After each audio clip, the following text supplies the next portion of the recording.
Well, hello everyone. Welcome to the Mid Speeds live class. We're going to go ahead and get started, and I will go ahead and mute everyone.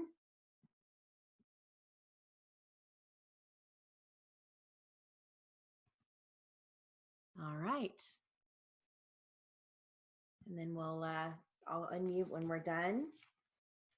And let's get started with some common words. Here we go. Ready?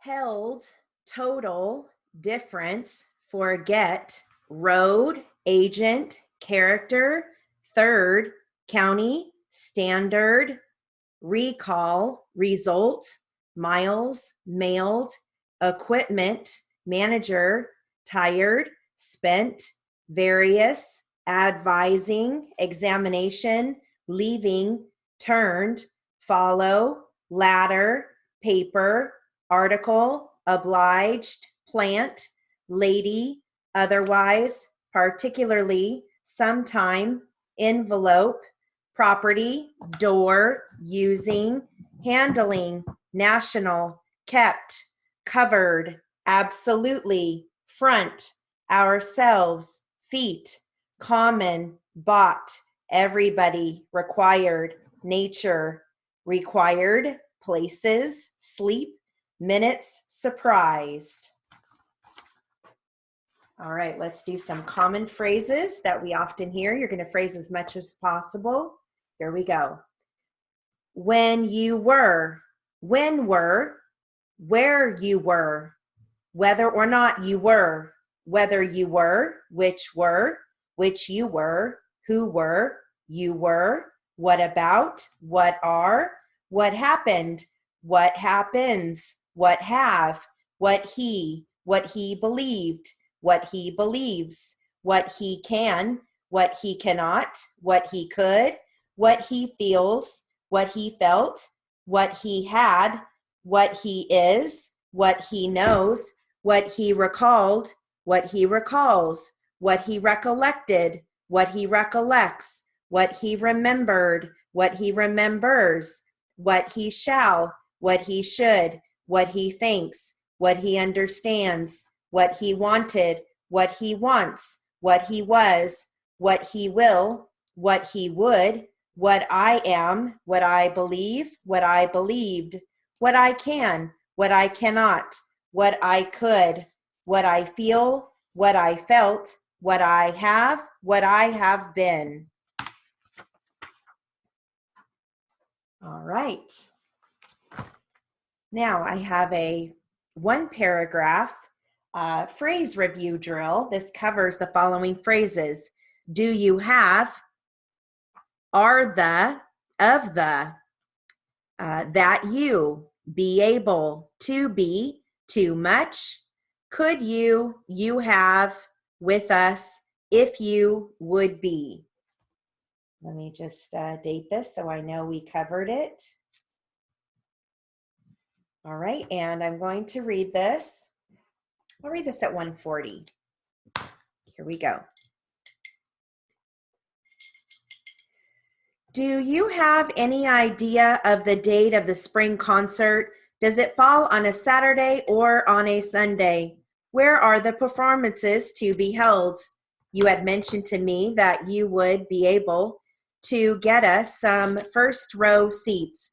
I hope they aren't too much money. Could you have your assistant answer our questions and let us know by Saturday? We would be delighted if you would like to attend the concert with us. All right. Now, word families that end with able and able. You're going to hear capable, disable, edible, forcible, plausible, sensible, legible, feasible, disable, liable, adorable, enforceable, marketable, feasible. Here are your sentences. Your plan is not feasible. Jackie had a feasible solution to the problem. He was found guilty of forcible rape. He was convicted of forcible entry. Is the solution plausible? His answer was not plausible. Does she have a sensible plan? The sensible thing to do is turn yourself in to the police. None of the rules are enforceable. The mushrooms are not edible. The stew is very edible. Is the invention marketable? When will the law be enforceable? The new product is not marketable. Will the leg wound disable your brother? The operation will disable Tim for 2 weeks. Are you capable of working? Mark is a capable employee. The store is liable for damages. He is liable to miss the court date. All right, now our next drill. Hello, Pandora. Our next drill is going to be a license plate number drill, okay? So you're going to hear California vehicle registration number, and then also license plate numbers. Okay, so I will read this. This is a little bit more tricky, so I'll read this at 1:20. I'm just dating it. Okay. All right, I'm going to give you some license plate numbers first before I start the paragraph. Here we go.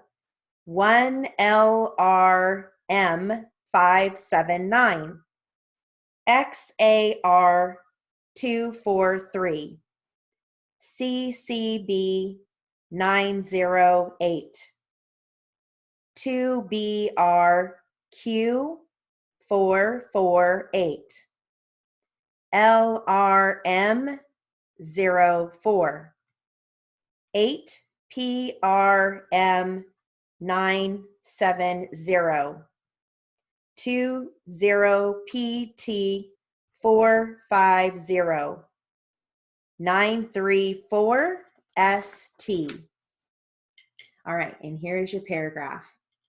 The vehicles on the stolen automobile report include the following: a Ford Mustang, license number 1GM058, California vehicle registration number 5693301, a 2016 Chevrolet Camaro, license number 282LRM, California vehicle registration number A82167070, a 2009 Nissan 280ZX, license number Foxy Z, FOXYZ,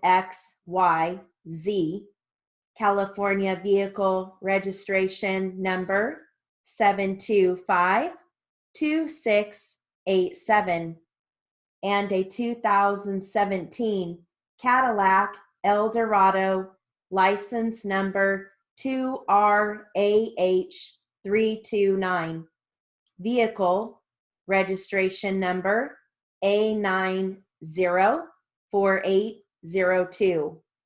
Are the whereabouts of these vehicles known? All right. I'm just stating this next one.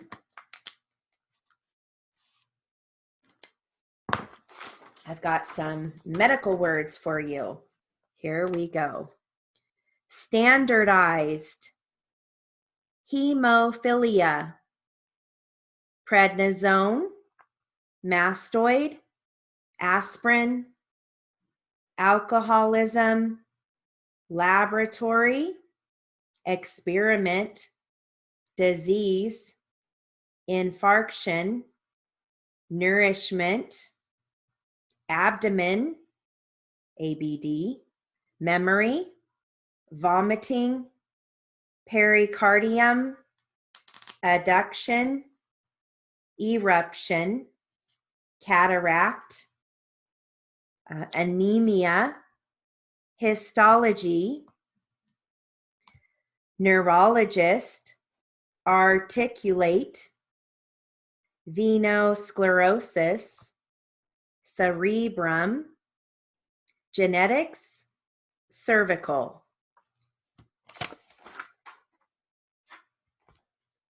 All right.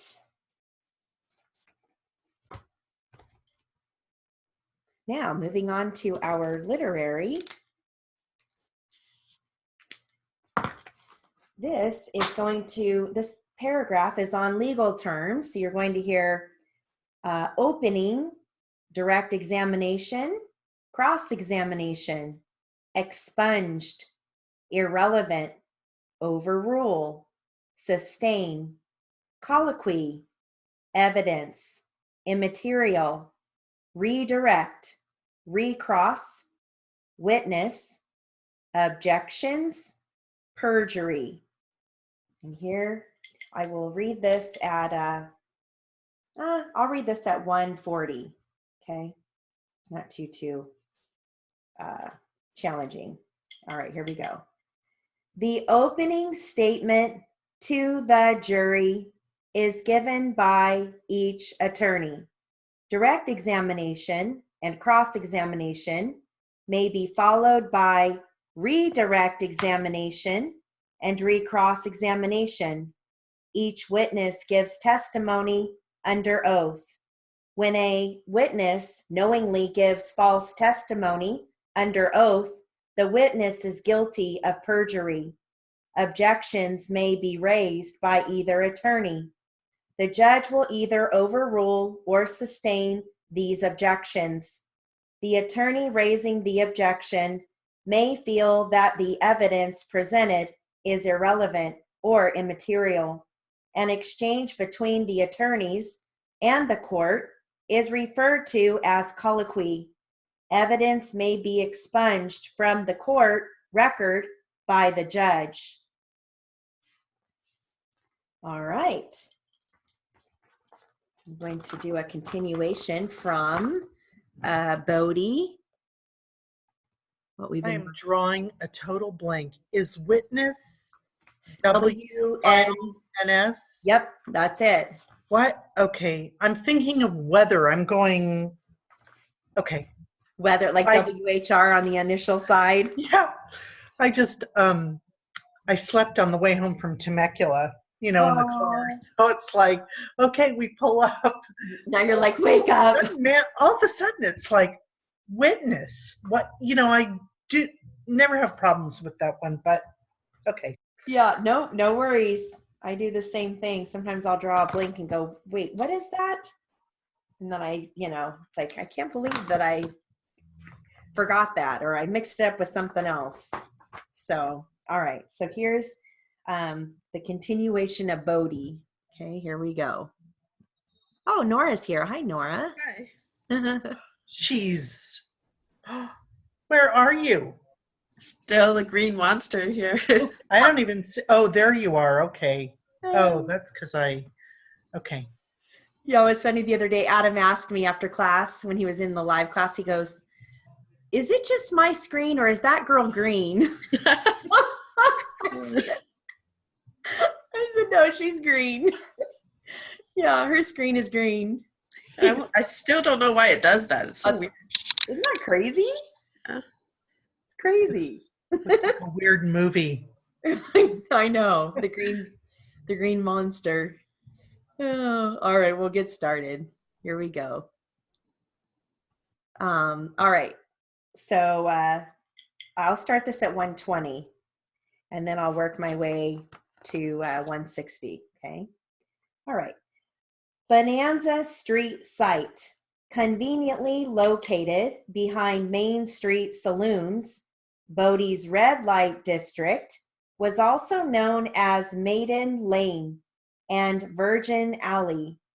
Beautiful Doll, Rosa May, Emma Goldsmith, Nellie Monroe, French Joe, and other ladies of the evening lived and worked here in a row of mostly one-room cabins called cribs. From Bonanza Street, you can see a crumbling building with a brick foundation to the north. This was the Mastretti Liquor Warehouse. It is named for Antone Mastretti, a native of Switzerland, who owned a saloon and a bakery in Bodie. He briefly served as constable in 1880. Chinatown, only 2 buildings and some ruins remain of what was a large Chinatown. Wood frame buildings, some built over stone cellars, lined King Street. The Chinese Quarter offered residents a full range of services, including general stores, laundries, gambling halls, saloons, boarding houses, and a Taoist temple. Opium dens were frequented by Caucasian and Chinese alike. Chinese people were discriminated against and not allowed to join the miners' union, which kept them from high-paying jobs. Their main sources of income came from selling vegetables, operating laundries, and cutting and selling firewood. Moyle House to the north. This is one of 2 Moyle family houses. The Moyle brothers ran a store and a soda bottling plant on Main Street. Stuart Kirkwood House. Stuart Kirkwood, owner of the stables, was also a deputy sheriff and later a Mono County supervisor. Bell Machine Shop. Bobby Bell, son of Lester L. Bell, was born at Bodie in 1914 and worked in the mines and stamp mill. He helped stabilize Bodie's buildings in the 1960s and 1970s. He also contributed his knowledge of the town in the early years of the new state park. He died in 2003 and is buried in the Bodie Cemetery. Reddy House. One-armed attorney, Patrick Reddy, was known for defending the miners and laborers of the Eastern Sierra. His Irish brogue complemented his courtroom arguments. He lived in this house with his wife Emily and maintained offices in both Bodie and San Francisco, a 40-hour commute by stagecoach. He eventually became a California state senator. In later years, Lester L. Bell's family lived here. Murphy McRae House. Close to 40 people appear on Bodie's census, or 1880 census, with the name Murphy. 2 prominent Murphys were Art Murphy, who operated a stage line, and J.C. Murphy, president of the Big Meadow and Bodie Toll Road. However, no records show a Murphy living here. The last owner was carpenter William McRae. Cody House. Michael J. Cody first arrived in Bodie in 1879 to work at the U.S. Land Office from 1885 to 1886. He was elected Mono County Sheriff in 1888. By 1900, he was working as a miner and living in Bodie with his wife, Catherine, and 6 children. He died in a mining accident near Bridgeport in 1905. Menacini House. In 1910, Joseph Menacini and his wife, both natives of Italy, lived here with their baby daughter. Joseph was a miner for the Standard Company, and well, I guess that's it for him. All right, we'll stop there. I thought there was more to him, but I guess not. So we'll stop there. I just think this is so fascinating. I don't know why, I'm just really fascinated with this stuff. You know, I guess when you go there and you just realize like the hardships that they endured and like the climate they lived in, and you know, they didn't have air conditioning and heating like we do. It's just amazing to me. All right, so we'll go ahead and do some jury charge. Okay. All right. Put all my drill stuff down. All right, so I've got some jury charge on negligence. I'm going to start this at 140 and work my way to 160. Because the last one I just read and with the literary, I did not get to 160. I only stayed at 140. Okay. All right. I'm just dating this. All right. Here we go. Ready? Members of the jury, you heard the facts in this case, and it now becomes my duty to tell you what I think the law is, and you apply the facts as you heard them under oath from the witness stand to the law as I give it to you. I say that because under the Constitution of this state, you are the triers or the judges of the facts, and I am the judge of the law, and neither one of us can trespass on the other's territory.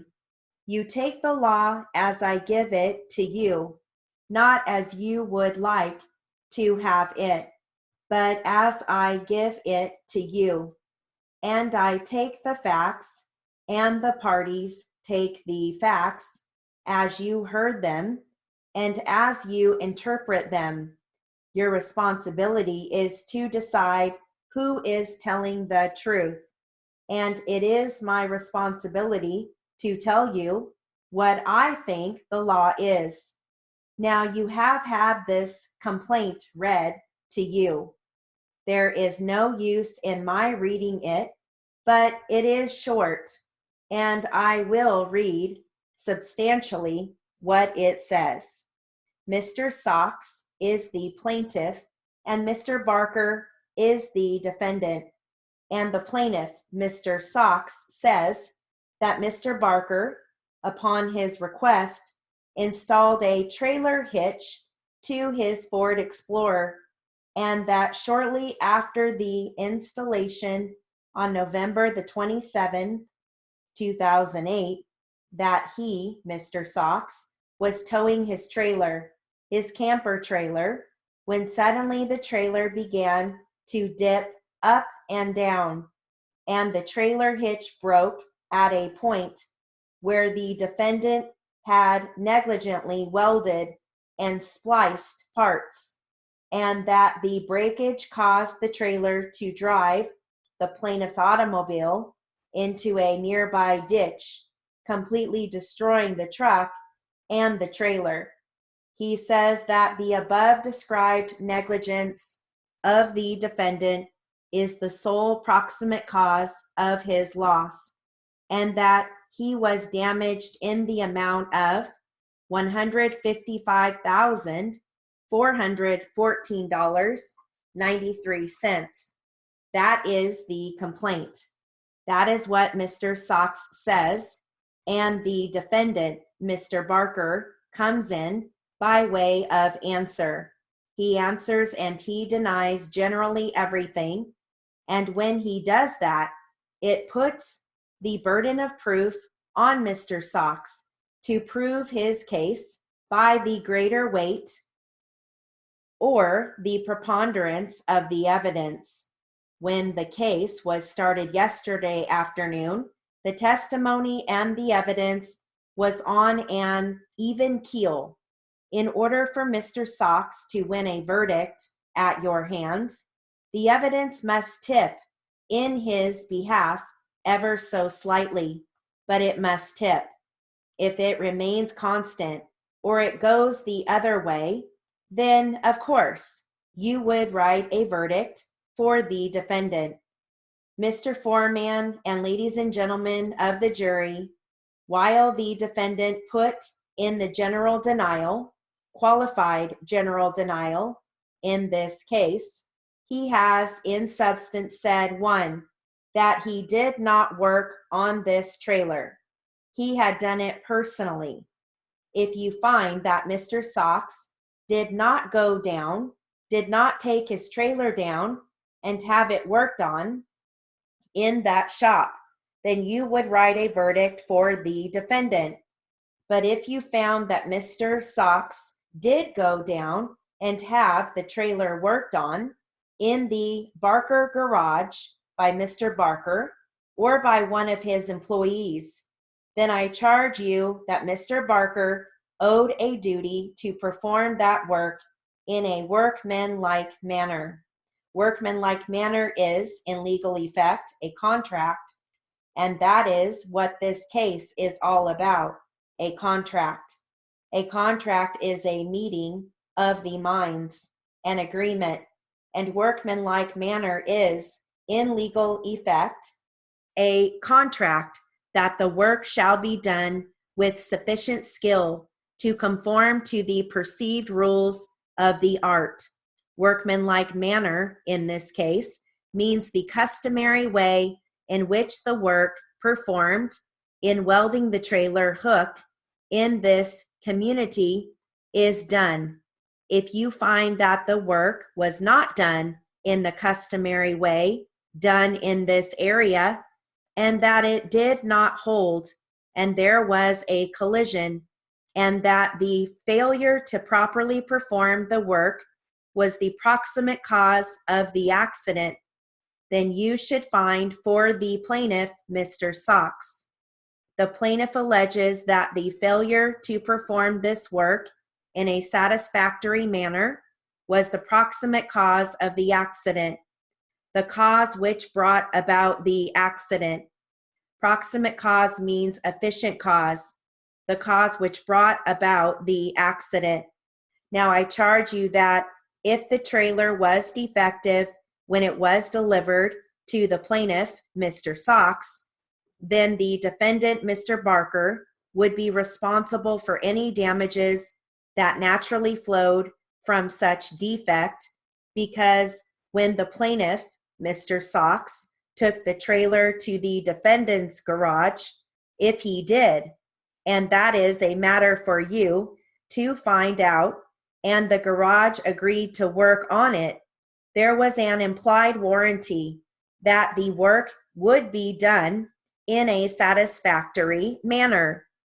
If you find that the defendant did his work in a negligent manner, and as a result, the trailer hook broke and the same became damaged and damaged plaintiff's auto and trailer, the plaintiff would be entitled to recover any damages suffered as a result of the breaking of the trailer hook. Of course, if Barker did not weld the trailer hook, you find a verdict for the defendant. If the trailer was welded in Barker's garage, he would be responsible for it, provided it failed to function properly. You have two things to determine in this case. One, did an employee of Mr. Barker's garage perform the work as the plaintiff says he did? If you find that it was done in the garage, then the second point you have to determine is, was it done properly? If you find that it was done properly, you would find for Mr. Barker. If you find that it was not done by a garage employee, you would find for Mr. Barker. If you find that it was done by Barker's garage and the work was not done in a workmanlike manner, and that the failure to do so in a workmanlike manner was the proximate cause of the damages to the plaintiff, then you would find for the plaintiff, Mr. Socks.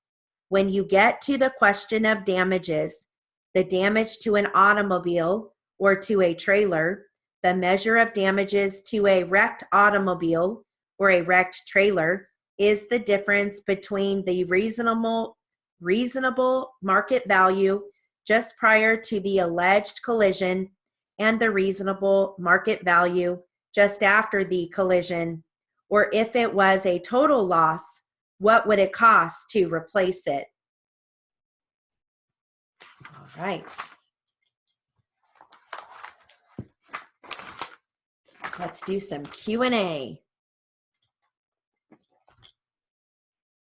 Right, let me give you a word list before we start this. I'm going to start the Q&A at 120. This one I'll work my way to 140. Okay. All right, you are going to hear wholesale, Marshall, First City, gambling, Detroit, Michigan, Lansing, police officer, Lee Barker, downtown, withdrawal, deposit, receipt, fairgrounds, swap meet,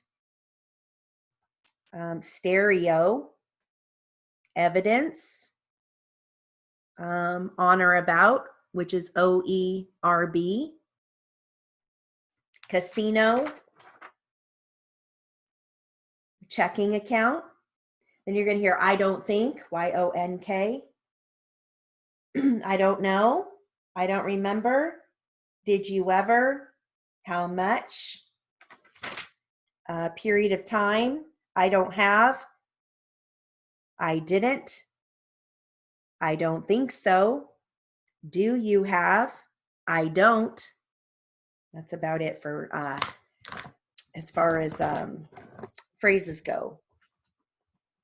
All right. Here we go. Looks like plaintiff is questioning. And the court does come in as well as defense. So I'll start at 120, work my way to 140, okay? Here we go. On or about May 18, 2009, did you pick up a Marshall stereo sound system from Mr. Lee Barker, a Michigan State police officer? Did I pick it up? Did you pick it up? No. Did you deliver it to him? Did I deliver it to him? Yes, I did. And where did you get that Marshall stereo sound system? At the swap meet. Which swap meet are you referring to? The Lansing State Fairgrounds swap meet. Do you have a receipt for this purchase? No, I don't. Did you pay cash or did you pay by card? Cash. I used all 20s. Who was with you when you purchased it, if anyone?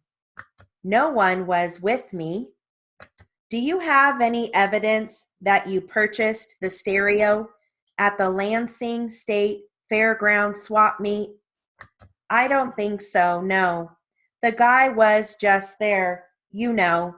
He was there and had some stereos, and I bought them. Did you know him? No. Did you buy any other stereos from him? I think I bought 2 or 3 stereos from the guy. What did you do with the other 2 or 3 stereos? I sold them. To whom? Just people. Can we have their names and addresses, please? I don't have their names and addresses. I am sorry. Over what period of time did you sell them?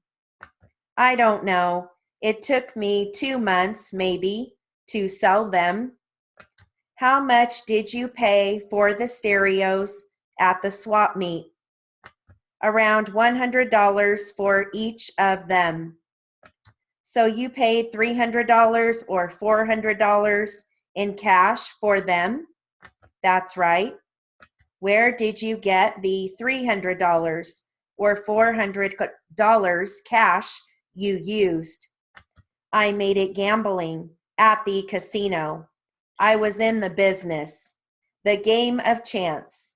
Sometimes I made money, sometimes I didn't. Did you deposit the money you made gambling in a checking account? Sometimes I did, yes. So did you then withdraw cash from your checking account for $400 immediately prior to the swap meet for the purchase of the sound systems? I don't think I did. I think I already had that money in my savings account. So you took it out of your savings account? I think so, yes. Where is your savings account located? the First City Bank, downtown Detroit. So that savings account will show a withdrawal of $400. I am pretty sure. Is that where you got the money that you took to the swap meet to purchase these stereos? That's correct. How many stereos did you buy at the swap meet? I told you 3 or 4. How many? 3 or 4? 3 or 4, yes.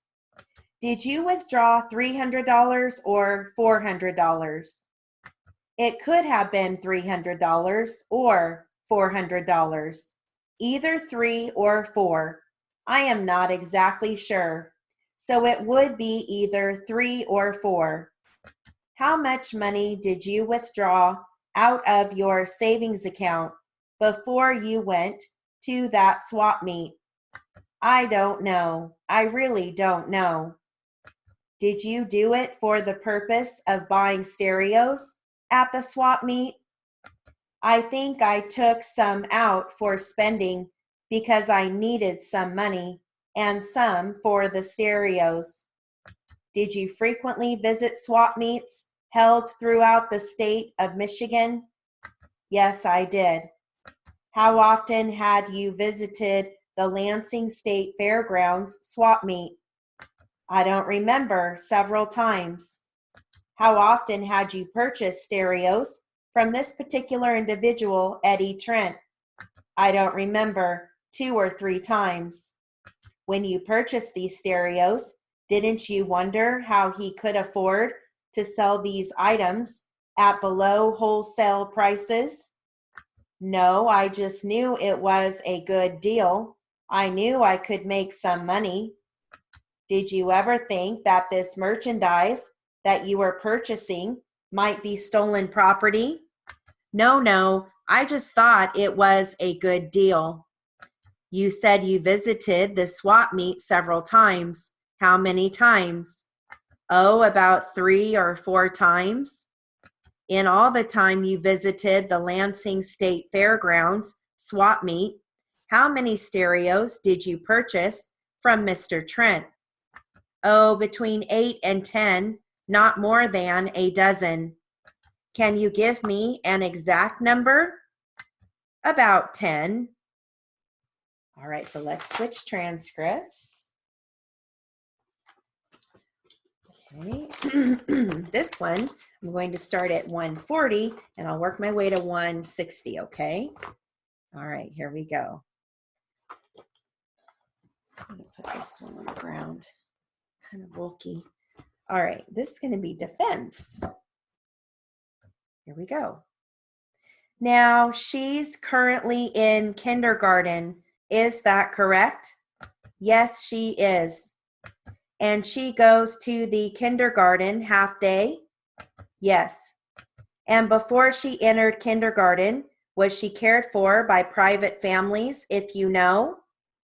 I believe they were just babysitters in the home. And do you know who those individuals were? Not at the time that she was being cared for, and I picked her up the one time from a sitter, and that was the last time that she was with that sitter. The sitter didn't take her from then on. And did you ask Mr. Netter specifically where he was leaving her? Yes. To be cared for? Yes. And did he refuse to tell you where he was leaving her? Yes, he did.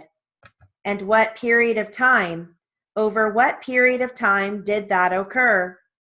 Until we came to court here, and they told him that he would have to let me know.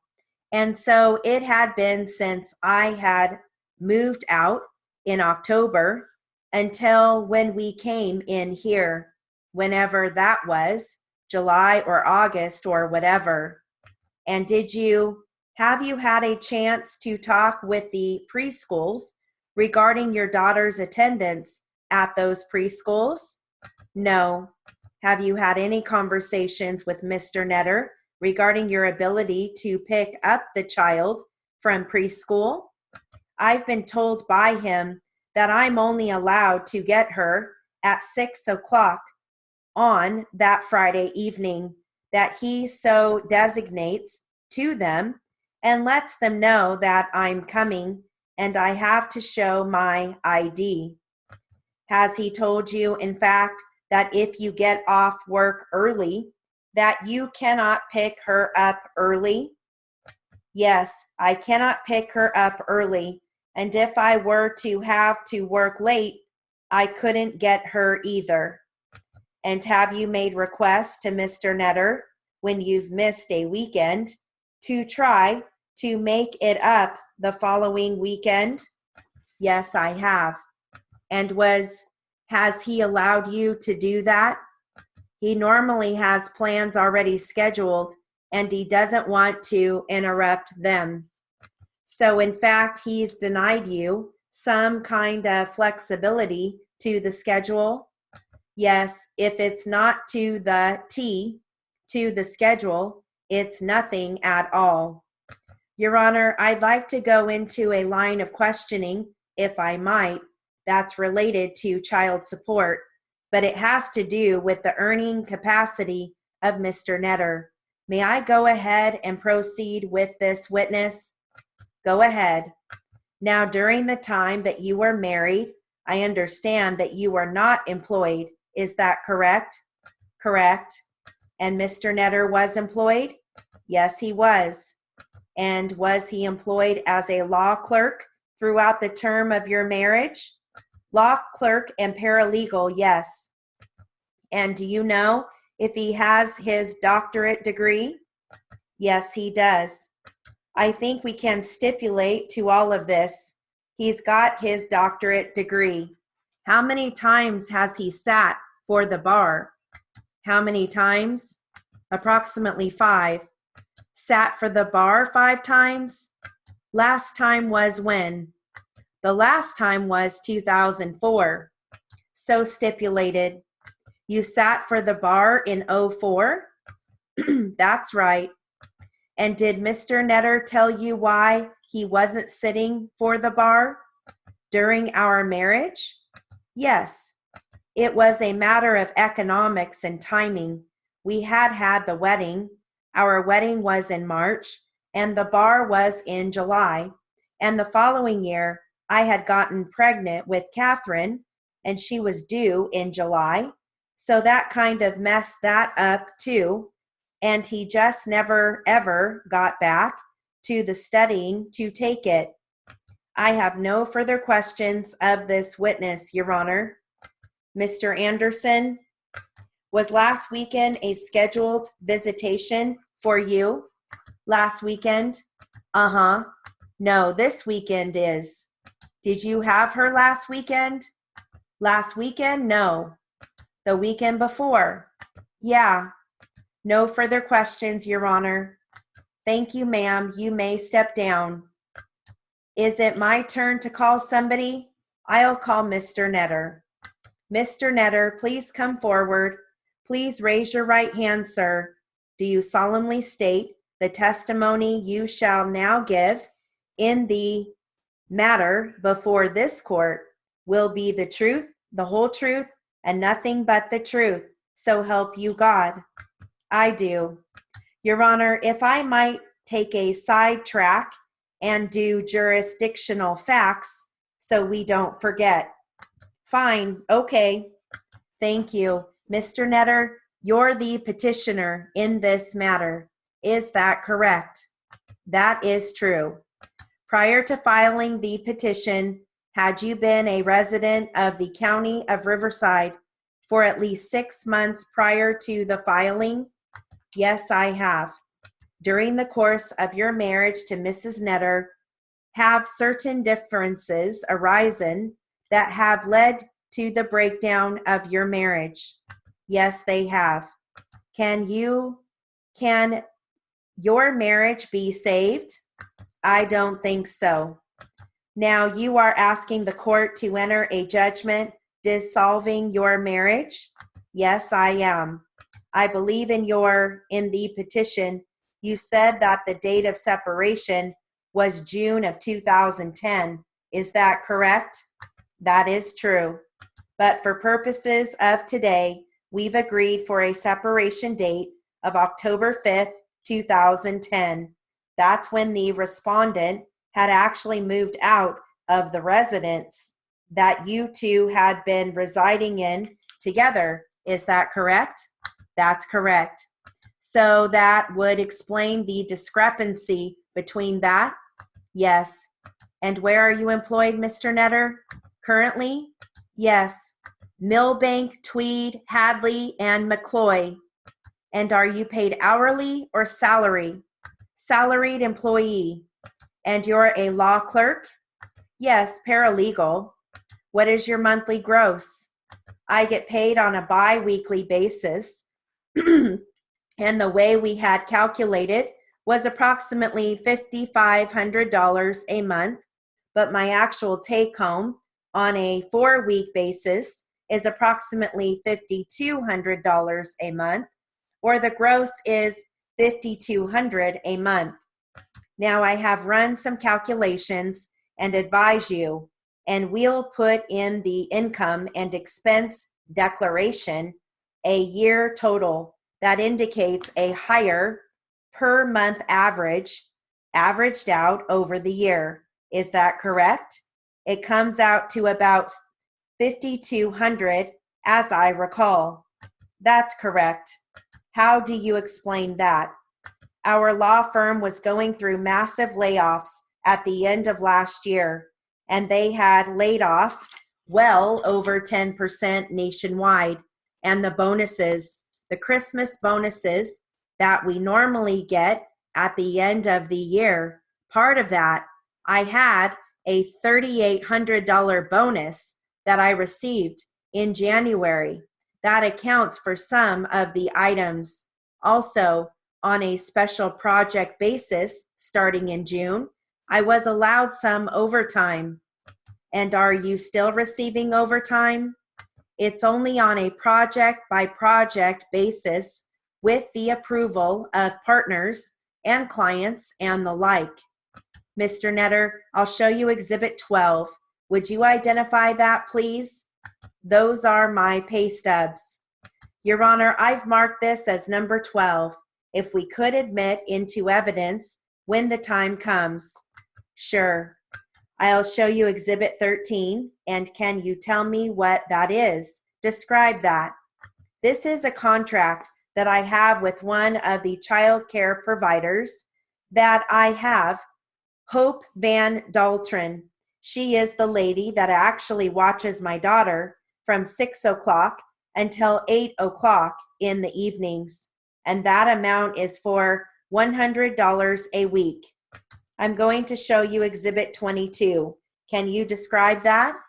This is the contract, or at least a schedule of fees from the Children's World Learning Center and some of the checks that I have paid to Children's World Learning Center for babysitting my daughter before and after her school classes. How much is that again? Currently, I am paying $296 a week only because my daughter is on the year-round schedule. So they're watching her full time and she's in their kindergarten. But after that, it's $287 a week from the hours of 6 a.m. to 6:30 p.m. I mean, that's their scheduled open hours. And so through the 2-day care providers combined, you came up with $1,184 a month. Is that correct? Well, I currently pay $300 a week, but it will be less than that when she goes back to school. It will be $287 a week, $9 difference, and that comes out on a monthly basis in that amount. How many days has Mr. Netter had the minor child, Katie, overnight since October? Mrs. Netter. Approximately, not counting, I think it was the prior weekend, I think it was 26 days is the only time she's had her. 26 days out of that total? Yes. Over what period of time? Over the last year, from October 17 to approximately October 16th of 2011. 26 overnights. That's through. Can you briefly describe what happened, your version of the story, as far as the emergency room visit that was testified to by Mrs. Netter? Yes, I had my daughter at a private woman's house who was watching her. She fell approximately at 7 o'clock, between 6 and 7 o'clock, in anticipation of me coming to pick her up. I arrived at the residence approximately 7 or 7:30, and at that point, she had, as a matter of fact, vomited once, and the daycare provider was actually on the phone with the doctor, and the doctor said, don't bring her in unless she vomits again. And as I was taking her out to the car, she did vomit again, and I immediately took her to the emergency room at Moreno Valley Medical Center. Did you contact Mrs. Netter? I contacted Mrs. Netter that evening. And did you talk to her by phone? Yes, it was approximately 10:30, 11 o'clock that evening. That was after you got back from the emergency room? Yes. Now you, in fact, did refuse to let her know where the babysitter was for a period of time, didn't you? That is correct. All right, so let's do some read back.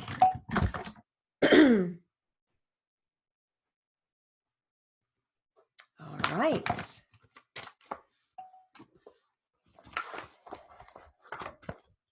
That was some good sustained dictation. All right, so let me go back to the Q&A that we left off this morning for read back.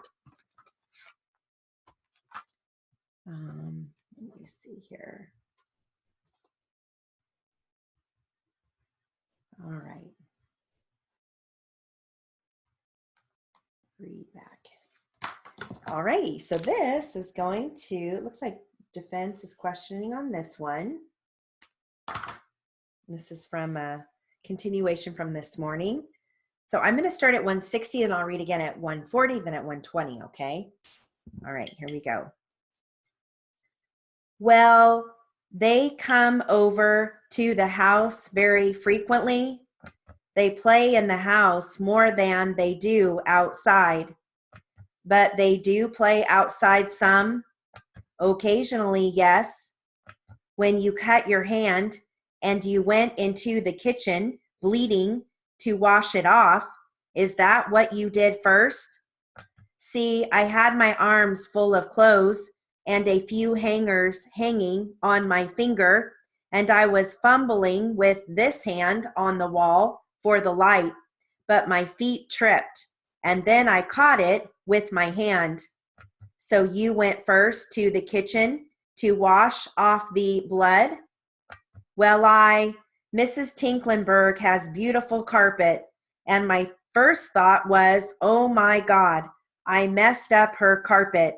I put my hand, balled it up, and put it in the clothes and held my arms like that. I ran in the kitchen into the dining room. I threw the clothes on the table, and then I figured, well, from here on in, if blood drips, it's all right because you can wash it.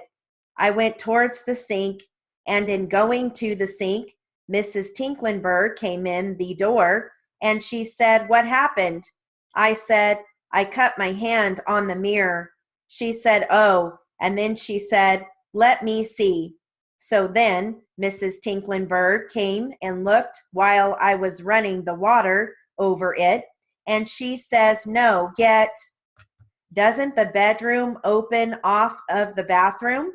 Don't you have to go through the bedroom to get into the bathroom? Yes, Mr. Daniel. Why couldn't you stop in the bathroom and wash your hand off? My thought was, I didn't want to mess this part of the house. I'd rather go in the kitchen where linoleum and stuff was. The bathroom is not carpeted, is it? It isn't carpeted, but I didn't, well, let's put it this way. That was my thought at that time. So you went past the basin into the bathroom where there was a tile floor in order to get into the kitchen where there is a linoleum floor and a sink to wash it? Yes, sir. At that time, it wasn't hurting particularly. It was just kind of stinging, wasn't it? I would say yes, but you didn't really realize how bad it was cut at that time, did you? Well, to be losing that much blood, I knew I was cut, but I didn't know it was that serious. And of course, Mrs. Tinklenberg was awfully concerned about it, wasn't she? She was. And she took you to the hospital? Yes, sir. Okay, so we'll stop there, and I'll read this again at 140. Okay. All right, here we go. 140. Well, they come over to the house very frequently. They play in the house more than they do outside. But they do play outside some. Occasionally, yes. When you cut your hand and you went into the kitchen bleeding to wash it off, is that what you did first? See, I had my arms full of clothes and a few hangers hanging on my finger, and I was fumbling with this hand on the wall for the light, but my feet tripped, and then I caught it with my hand. So you went first to the kitchen to wash off the blood? Well, Mrs. Tinklenberg, has beautiful carpet, and my first thought was, oh my God, I messed up her carpet. I put my hand, balled it up, and put in the clothes and held my arms like that. I ran in the kitchen into the dining room. I threw the clothes on the table, and then I figured, well, from here on in, if blood drips, it's all right because you can wash it. I went towards the sink, and in going to the sink, Mrs. Tinklenberg came in the door, and she said, what happened? I said, I cut my hand on the mirror. She said, oh, and then she said, let me see. So then Mrs. Tinklenberg came and looked while I was running the water over it. And she says, no, doesn't the bedroom open off of the bathroom? Don't you have to go through the bedroom to get into the bathroom? Yes, Mr. Daniel. Why couldn't you stop in the bathroom and wash your hand off? My thought was I didn't want to mess this part of the house. I'd rather go in the kitchen where linoleum and stuff was. The bathroom is not carpeted, is it? It isn't carpeted, but I didn't, well, let's put it this way. That was my thought at that time. So you went past the basin into the bathroom where there was a tile floor in order to get into the kitchen where there is a linoleum floor and a sink to wash it? Yes, sir. At that time, it wasn't hurting particularly. It was just kind of stinging, wasn't it? I would say yes, but you didn't really realize how bad it was cut at that time, did you? Well, to be losing that much blood, I knew I was cut, but I didn't know it was that serious.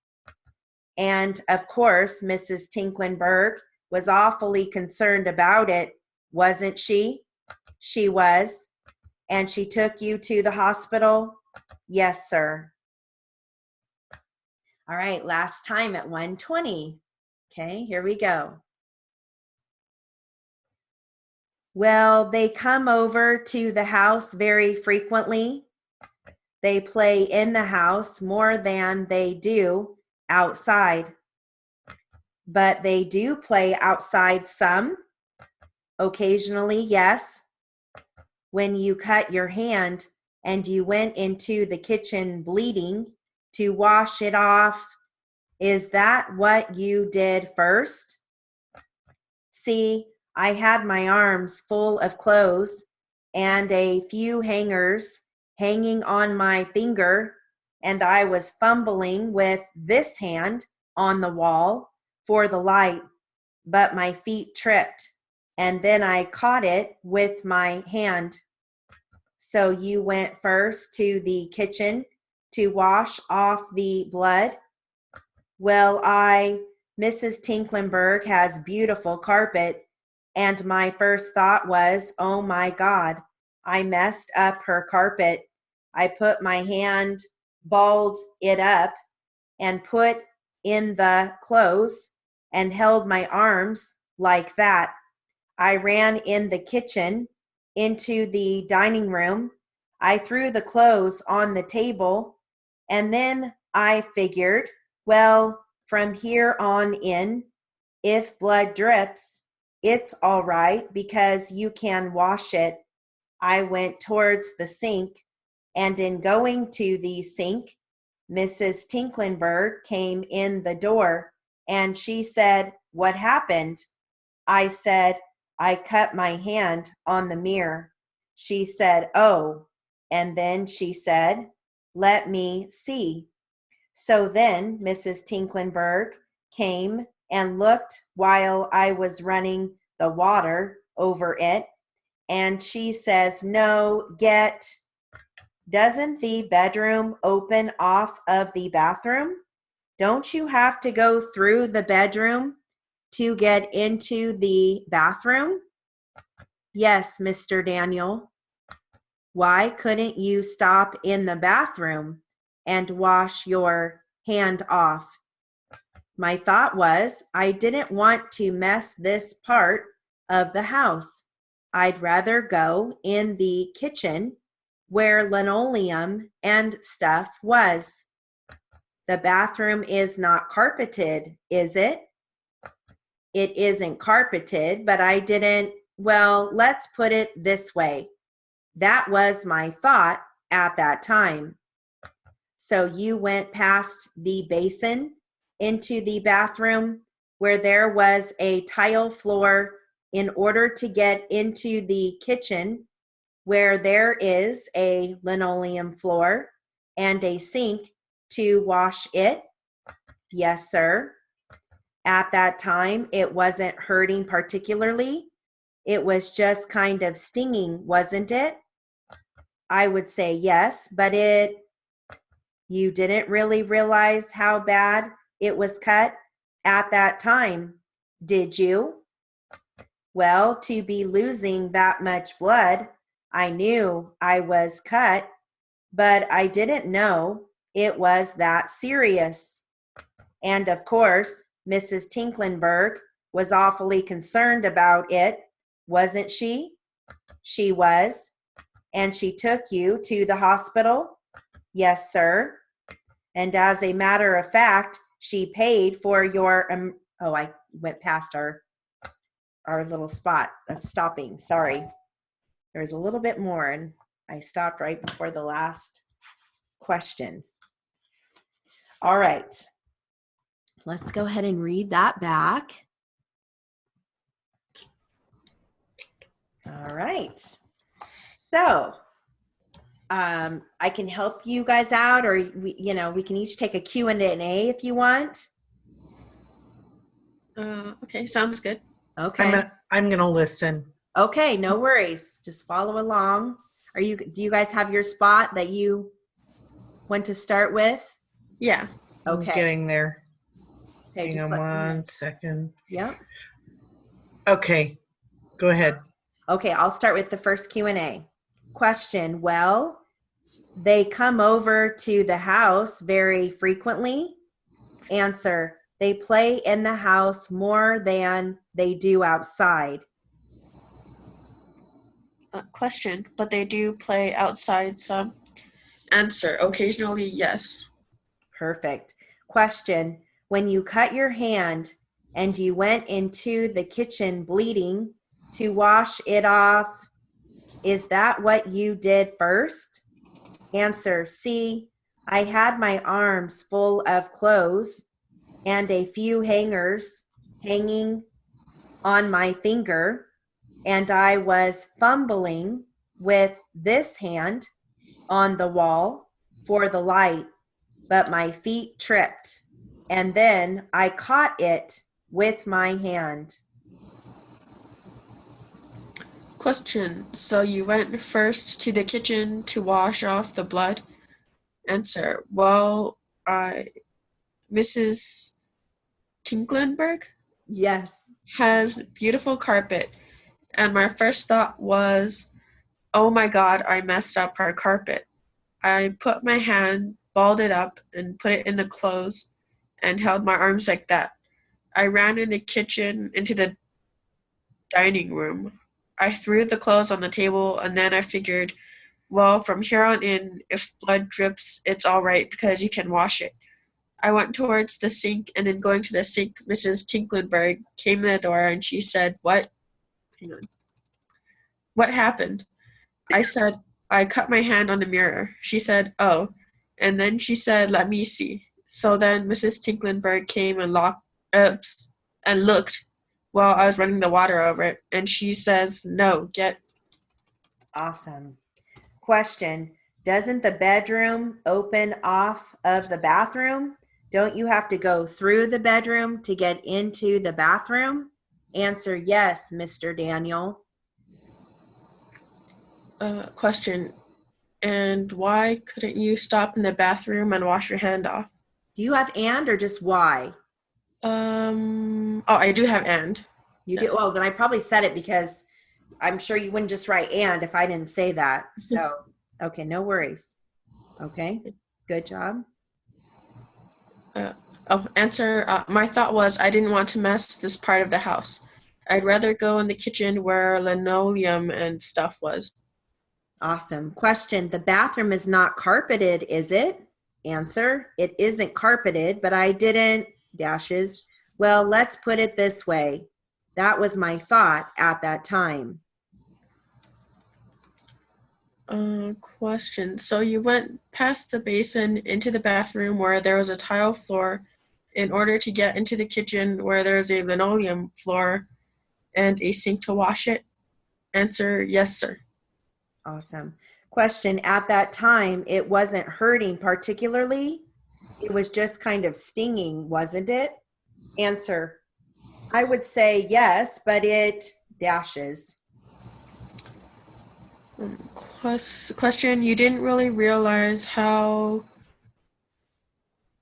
I think I have badly, how badly it was cut at that time, did you? How bad? You just have bad or badly? Oh, I put badly. Yeah. Okay, so it was just bad. How bad it was cut? Yep, how bad? That's okay though. I might have said badly. Okay, you didn't really realize how bad it was cut at the time, did you? Is it at the time or at that time? At that time. Okay, okay, good. At that time, did you? Answer, well, to be losing that much blood, I knew I was cut, but I didn't know it was that serious. Awesome. Question, and of course, Mrs. Tinklenberg was awfully concerned about it, wasn't she? Answer, she was. Hey. Sorry. I don't think that's in there. I mean, yeah, I was having a hard time keeping up, but geez. Okay. Question, and she took you to the hospital? Answer, yes, sir. Yeah, yes, sir. I like how you did that. Hey. Oh, man. We need to just have a pet day. Yeah. You have to tell Nora about Hank. Oh, gosh. Nora. So we have my daughter's Puggle. And he's very, he's obsessed with lizards. Infatuated, obsessed. and he's caught like probably 3 of them so far. He's like a cat. I was telling, Pandora, he brings the lizard and he's so like, proud of himself. And so when he gets out, he'll go up and he'll go and all like to anybody's stucco on their house. And he just wants to check it out to see if there's lizards on the stucco, because that's where they hang out, where the sun's shining. Mhm. So, it's just and it's gotten really bad. Like if there's any shadow in our house, like if you have your phone or if anything makes a shadow on the ceiling, he's just obsessed. He'll go out in the backyard and just stand there for an hour at a time and just stare at trees or the wooden fence or the stucco. Or okay, put it this way, it got so bad, you guys. One day he came in the house and I noticed his paws were raw. And I went to the side where we have rock on the side of our house where our trash cans are. He dug. He thought there was a lizard underneath the trash can, and he dug until his paws were raw. Oh no! Oh, So we poor had baby. we had to block that off so he can't go on the side because he digs until his paws are raw. I mean, it's almost like an OCD obsession. I've never seen a dog like that before. Yeah, So, how weird. I know. Yeah. I'm sorry. It's just, it is. The other day, I felt so bad for him the other day because there's this one that hangs out on the palm tree, and I took my broom out there and I tried to whack him down so he could at least have fair game, Oh no, I wasn't fast enough. He like ran up real quick, but I wanted to help him out because I felt bad. He was out there for so long just staring at the tree, and this little thing's like going all over, Oh, you're a good mom. I'm gonna help him out. Our dog Butterfinger, she hasn't done it in a while, but it's so funny. If there's like an injured bee, hovering close to the ground, she'll just stand there over it and just bark at it. Oh, It's like, you better not try and bite that thing. You're gonna get stung. But it's just so funny because she's like, ugh. And she'll just watch it and bark at it. Yeah, she barks at it. Oh, that's so cute. I know they all have their little personalities, Yeah. Oh my gosh. Oh. Well, I have to start dinner. Okay. That was horrendous, Well, but I that's okay. stuck it out. That's good. That's good. You still got a good workout, even if it was challenging, Yeah. Pandora, 1 second. Yeah, so just remember that. You still got your workout, even though you were having an off day. Oh, Butters is all green. Hi, Butters. I just see little pokey ears. What kind of dog is he? Sorry? What kind of dog is he? Oh, he is some kind of terrier and chihuahua mix. Okay, I was gonna say he almost from this point, he almost looks like one of those Scotty dogs, or maybe a corgi. He has little eyebrows, sort of. He's so cute. I know, and I can't even really see his coloring, but he still looks cute. I love his ears. It's so funny when you hear about these dogs, like the mix that they are, and you go, I know. You try not to picture it too much, How did that happen? Yeah, exactly. It's like, did you get up on a little step stool or something? That's awesome. Oh, I'm so horrible. Well, we need to have lunch, and then Nora can bring butter so I can meet him. Yeah. Definitely. Okay, let's do you have that. snow up there right now, Nora? Very little. Like, it's almost all gone. Yeah. Well, I hope it rains tomorrow. Yes, I do too. Nora, are you close to the what do you call it? What do you call that? Where like Stater Brothers is? Oh, the village? Yeah. Are you close to the village? Yeah, I'm about I think 10 minutes away. I walk Butters there every day. Oh, that's neat. Yeah, they all know him too. Everybody there, like, they don't know my name, but they know that's Butters. They'll be like, "Oh, hi, Butters." Oh, He's so cute. My parents live off of Cottage Grove. Where's? It's not too far from the village. Uh-huh. Walk. It's probably about 10 minutes. Oh, wow. Yeah. You know where it is? It's right by the it used to be the Olympic training center where the cottages are, where the people used to stay. I don't know. Oh, yeah. They live right down the street from that. Oh, nice. Yeah. Yeah. That used to be a neat little it was like a World Olympic training center that, I mean, I know they still have the smaller ice where they can, train, but that used to be like little cottages in the summer that they would go stay in Oh. all over the world. It was sad when that the main rink, the roof caved in. It was sad that, because then once that happened, and then they sold that to an investor and they put offices there. Then they did something different with those the cottages there. So it's just kind of sad. Mm. But anyways, they still have the ice, the training center where Michelle Kwan used to. That's where she used to train. Uh-huh. So, anyways. Do you know who that is, Nora? Michelle Yeah. Kwan? I just thought maybe you were too young Oh, to know no. who that was. So Yeah. Yeah. Definitely a name from my childhood, but yeah, I do know her. Yeah. Yeah, when my daughter used to compete up there, and because we used to live up there, and Michelle Kwan was just always so very humble. Like they have a Christmas show. They used to have a Christmas show every year because that was when the rink was there, the big rink, the ice castles rink. But she was like, that was right at the time, right before she went to Olympics, and she skated for the ice show, even though it was just a little hometown thing. And that's neat. Very, like, afterwards we had cake and served food and stuff, and she went over and was serving, and everybody was like, "No, you're the guest of honor." And she's like, "No, I'll serve the cake." I mean, so humble. Girl, amazing, Uh-huh. So anyways, but all right, you guys, well, I'll let you go because I know everybody has to get dinner going. So yep. Have a great night. All right, you too. Bye, Okay. Nora. Bye, Nora. Bye. See you later. Bye, Pandora. Bye.